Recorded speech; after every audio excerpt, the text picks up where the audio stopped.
Hey y'all! I released my Destiny 2 Renegades review back in December, which was mainly focused on the campaign and then my impression of the larger endgame systems. Surprisingly, I actually stuck around with Renegades for over 20 hours over the next few weeks, diving deep into the Lawless Frontier endgame mode and the new dungeon. I thought it would be fun to go back and take a bit of a closer look at the endgame, which I failed to do in detail in my original review. In my review, I made the claim that the Lawless Frontier activity appeared to be the same boring activities repeated over and over on the same basic looking planets again and again. The main campaign featured many missions, which were clearly just Lawless Frontier matches, and I assumed that the actual activity would be the exact same as these missions. Of course, even without technically playing a single Lawless Frontier, I was correct. The Lawless Frontiers activity is an extremely shallow and frankly boring mode where you must complete multiple mindless objectives such as standing on points, killing waves of enemies, and delivering cargo. It is all extremely boring thanks to relatively low difficulty and a generous timer. Without any sort of minor challenge, the mode becomes a repetitive chore to complete on uninspired planets with terrible objectives. The thing is, the Lawless Frontiers are the best way to get power this season, meaning that you have to play them. With all my problems with the Lawless Frontiers, it is, of course, much better than grinding the portal. So, a friend and I hunkered down and grinded the activity until something happened. See, the difficulty of the mode is based on your current power level, and once you get to a certain power, I think it's like 200 or something, you unlock the hardest difficulty, the Grandmaster mode. What neither me nor my friend expected was that the Grandmaster difficulty would completely fix the Lawless Frontiers for us, at least for the time being. The Grandmaster difficulty not only decreases the amount of time given to complete the activity, but it also makes each enemy do more damage. This change does a few things to improve the mode. The decreased time makes the activity go faster, of course, but it also incentivizes a team to try and get through each objective as quickly as possible, so they can have more time for later objectives. The increased difficulty also incentivizes players to engage more with the Renegade powers, which are used incredibly sparingly beforehand. The Grandmaster difficulty also gives much increased loot, which is probably the best change, speeding up progression along the power curve and making each run feel more rewarding. After we started playing this mode, we got hooked, grinding the Lawless Frontiers for hours on end. Once you really start engaging with the mode's progression systems, it really does start to get interesting. Renegades features 3 different syndicates, which are essentially vendors you can choose to level up and earn different rewards with, such as the various Renegade powers. The higher rank you are with a faction, the better your Renegade powers from them are, which incentivizes the player to pick one and stay there. I actually really like this system, as it really forces the player to make decisions about how they want to progress through the endgame content, rather than mindlessly farming something like the portal from Edge of Fate. The big Lawless Frontiers map features 3 planets, each having different activities that rotate daily. Each activity has the player facing off against a certain faction, so you gotta be careful to not pick the faction you're aligned with, or it won't count towards your contracts. Contracts are a smart way to guide the player into doing certain things, all while giving them bonus rewards. Similar to bounties, they refresh daily and are the main way to level up your syndicate. What I like about the contracts is that you can usually complete multiple of them at a time as long as you pick the right activity, which again does a great job at getting the player to invest some effort into the grind rather than mindlessly farming the portal. The best part about the Syndicate system is that not only do they give out Renegade powers, but they also each have different Lightsaber mods. The Lightsaber is the heart and soul of endgame progression in Renegades. Syndicates give out unique lightsaber mods, the dungeon and exotic mission give out the catalysts, and even different colors can randomly drop from farming the Lawless Frontiers. This approach to customizing is brand new and I think works perfectly for this expansion. Literally every single activity can drop some sort of item for the lightsaber, even if some are just cosmetic, which means players are again incentivized to do something other than mindless grinding. I think the random drops of different lightsaber colors is the best idea, as Destiny players really care about how they look, so players will actively want to seek out these colors. I do think the drop chances are a little low, as I only got like 1 or 2 color drops, but besides that, I think the entire lightsaber progression system is fantastic. The entire thing works so well because the lightsaber is actually something that you're going to want to upgrade. As a Titan, the lightsaber is one of the best weapons in the game, as it perfectly synergizes with my arc build. The lightsaber is fantastic at killing red bars as well as pretty good at killing yellow bars as well, due to its ability to generate arc charges. If you build it right, you can even make it constantly heal you each time you throw it. By making the best weapon the center of the season, it incentivizes players to grind and focus on that rather than, again, mindlessly farming power. The dungeon is where all the best items for the lightsaber are located. Dungeons are my favorite thing to do in Destiny, as I think they perfectly balance the environmental storytelling and activity design from raids, while also being more approachable for players like myself who don't want to raid with a bunch of randoms. With Bungie only releasing 1 new dungeon a year, as well as the pretty good Sundered Doctrine from last year, I was hopeful that this dungeon would be fantastic. Not only is it not fantastic, but it's also one of the worst dungeons in the entire game. Sundered was a hard dungeon, even on normal mode, which made it pretty tricky to two-man with my friend. I think that, paired with the response to the most recent raid, led to Bungie making some difficulty tweaks. I think that Bungie took it a little too far here though. This dungeon is way too easy, with some of the most mindless encounters in dungeon history. This is the first dungeon where I was actively bored on a first playthrough. The first encounter takes place on Venus in a pretty generic looking Jedi Temple area. The goal of this encounter is literally just to kill everything. That's it. Granted, it does get a little more interesting with the fact that some enemies can only be killed if you have a certain buff. The thing is, this buff is extremely easy to get, and you only gotta get it once. To get the buff, you must open 1 of 3 doors, ride a pike around the edge of the area, and collect pools of the buff until you have enough. Once you do that, you can kill these enemies, and once you do, your buff gets refreshed, meaning you don't have to go and get it again. This is one of the most boring and easiest first encounters in dungeon history. Not only is the mechanic mind-numbingly easy, but also forgettable. You literally only have to do it once and you're done. Killing all the adds is pretty easy, especially once you get a good build for the season. Unlike the best dungeon encounters, this encounter features almost no player agency. All you do is essentially kill adds for 5 to 10 minutes, and then you can move on. The worst part for me is that not only is the encounter design basic and forgettable, but so is the area that you're in. This will be a reoccurring theme for this dungeon.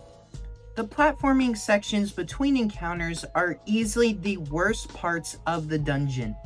There's only 2 of them, thankfully, but they both take so long and are so unengaging that it still weakens the dungeon as a whole for me. Both of these probably take even longer than at least the first 2 encounters, with the second one being even worse, featuring a platforming puzzle that needs to be completed in order to progress. I normally don't mind these sections, but the environments in this dungeon are just so bland that it's hard to get engaged. Look at something like the platforming sections in Warlord's Ruin, my favorite dungeon, which shows the player a huge castle in the distance and then actually lets them climb it, or the maze with the killer robot in Zero Hour, or even the spacewalk in Deep Stone. All of these have either interesting encounters, like in Zero Hour, or fantastically beautiful vistas, like in Deep Stone and Warlords. This dungeon does none of that, besides a few alright space skyboxes, and is instead running around the same bland gray ship hallways again and again. The second encounter is the first boss encounter of the dungeon, and it's a little better than the first encounter, but still not great. This time, you don't have to just get the buff, you have to get the buff and then hit buttons. Once you hit 3 buttons in 3 different rooms, the boss will return to the main room and you must lure him into traps to remove his shield. I'm not too crazy about this trap mechanic, as it takes like 3 or 4 of them to fully remove his shield, which can take like a minute or 2 and it's just not too fun. I will say I actually like how simple the section prior to this is, as it's really easy to do in like 2 to 3 minutes and then get back to damage. The final encounter is another boss, although it's a lot worse than the first one, I would say. This is actually the most dense encounter mechanically, involving both the buff and buttons, as well as a new dimension flipping mechanic. It does basically boil down to killing people with the buff again though. My biggest issue with this encounter is just how long it takes to get back to damage. Like, after damage, the entire room is covered with electricity that you gotta turn off with the buttons, so you gotta turn all those off before you can do anything. Then you gotta kill 5 or 6 of the buff guys in the normal world, and do the same in the other world. It just takes forever though, because you are constantly switching between worlds and losing your buff, and it's just a real hassle. Thankfully, the boss itself is pretty easy, so it's not the biggest deal. I wasn't really a big fan of this dungeon. Basic and repetitive mechanics, overly easy encounter design, and boring locations really bring this dungeon down for me. I did try to do some of the dungeon quest, which is essentially just beating the dungeon again like 4 times and doing a small little encounter in the jumping sections where you gotta kill more people with the buff. It's fine, but I just got bored of this dungeon so quick that I never ended up finishing the whole quest. It's a real shame because that's how you get the best catalyst for the lightsaber, but for now, I just really don't want to keep going through that. As my time went on with this DLC, I find myself enjoying it less and less. I had the goal to perfect my lightsaber with the best build for it possible, as well as get all tier 5 loot and max light. Unfortunately, I grew bored of the game as a whole before I reached that, yet I would still say I had a good time with this DLC. I didn't like the dungeon, and the Lawless Frontiers grew boring after a while, but I would say that this is a huge improvement from Edge of Fate, at least when it comes to Endgame, and a real step in the right direction. Overall, the endgame here is pretty impressive. A new dungeon exotic to grind for, multiple pieces for the new lightsaber, and 3 different syndicates to rank up, all with different rewards. I think the best part about this dungeon is that Bungie added player agency and decision making to farming. What activities should I do to complete the most contracts? What syndicate should I join? How should I build out my lightsaber? Should I farm this boring dungeon a bunch for a crappy exotic and catalyst? All these things come together to make a pretty alright endgame that approaches the seasonal model of old. While this may not be as engaging as that, I bet that if Bungie can keep this up and have an Edge of Fate quality campaign, then Destiny will be just fine. At least until Destiny 3 comes out, that is. Well y'all, that's part 2 of my Destiny 2 Renegades review. I would really appreciate it if you could like, comment, or even subscribe. Please also make sure to check out part 1 of my Destiny 2 Renegades review, which can be found on my YouTube channel, uploaded about 2 months ago. That's all I have for this review, but I do want to take the last few moments to talk about me and my channel. Alright you guys, so there's something really exciting I want to talk about. My last video was like a J. Cole the fall off review, and it is my most watched video ever. Yay! Um, so currently that video has 250 views, like 14 likes, like 12 comments, and I've even gained like 4 subscribers. So I've hit my goal of surpassing the subscriber count on my, like, I guess main channel, which is literally just like the YouTube channel I don't upload on and like all my friends from high school follow. But yeah, like that's so exciting. I'm so blessed to like finally have a video like reach a wider audience. I literally thought I was like shadow banned or something, because like none of my videos were really getting watched and like not getting as many views as they used to. But no, like I guess nobody was just watching them. But no, like I'm so thankful and like so happy to finally get a video that has like a ton of views. I guess it's not really that much, but I don't know, like it's so happy to finally have someone watch something I've made. You know, I don't need that to happen, but it's just like such a nice bonus, especially with like so many sweet comments that I've gotten. Like, to be honest, like since it's like a rap review, most of them are just like, you know, this is a little weird, but you do you, nice video. And it's like, thank you, you know what I mean? But it's like, yeah, like it's just so happy to do that, and get those nice comments and get that nice feedback. I will say I got my first like couple dislikes. I got 2 dislikes and 14 likes, so pretty good ratio there. I also got like some like hate comments, which were again literally just like, oh, you're furry and probably gay. You know, I am, by the way, not probably.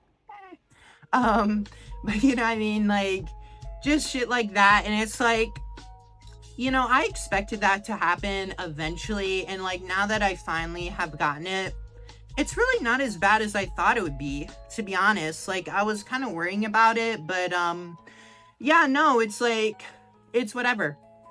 So yeah, so obviously a rap music review is my most popular video, and I wasn't even gonna make the video.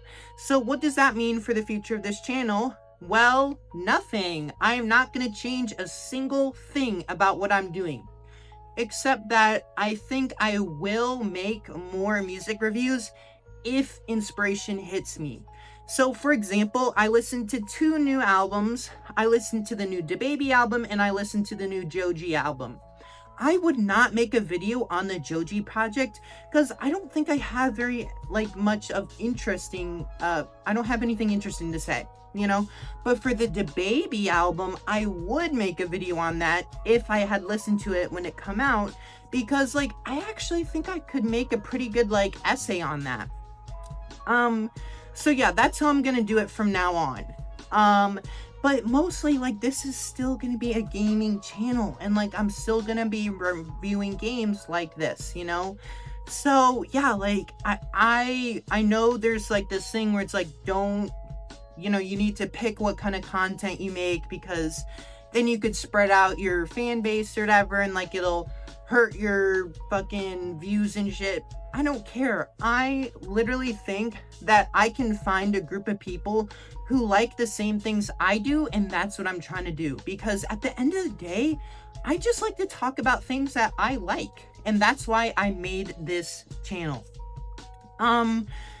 So yeah, like that's all I have to say about that. I like I said, I'm just so thankful to like be blessed with this like video doing so well. Like, I'll be honest, like I wish it was a different video. Like, for example, I think this video like has a pretty good script. Like, I did make a few mistakes here and there, but also, by the way, I will say I think the like mistakes I made don't really come through in the video as much as I fear they do, because like I'll watch it back and I'm like, you know, whatever. Like, when the video's done, I'm like, yeah, that's a good video. So yeah, like you know, like it's a first impressions off an album that I listened to one single time, and I made that because I didn't expect it to do that good, and so I just wanted to get my thoughts out there because it's like a, you know, kind of off the cuff kind of thing. I did listen to it 2 more times. I did leave a comment like updating my review a bit. Thankfully, like I said, I still agree with it, so that's good. But you know, I was a little worried that people would not like the video because, like, I personally don't agree in reviewing something off of one listen. Just first impressions is okay, and that's what that was, but I don't think everyone would understand that. So, you know, um, but like, I still think it's a good video, and I'm glad that it got a lot of attention, and I hope that some of these other videos will get that attention eventually. So, yeah, but like, I literally was so embarrassed and I wanted to take it down because like I've just never had that happen before, but I'm past that now. You know, it'll stay up. So yeah, you guys, like, I think my next video will be a Destiny Rising review. I'll probably start making that like Sunday or Monday. I don't know. But yeah, like, I need to wrap this up. That's all I have to say, you guys. And thank you so much for watching. Thank you so much for supporting me, you guys. And I really appreciate everything that YouTube has brought to me so far. So thanks so much for watching, y'all, and I'll see y'all next time.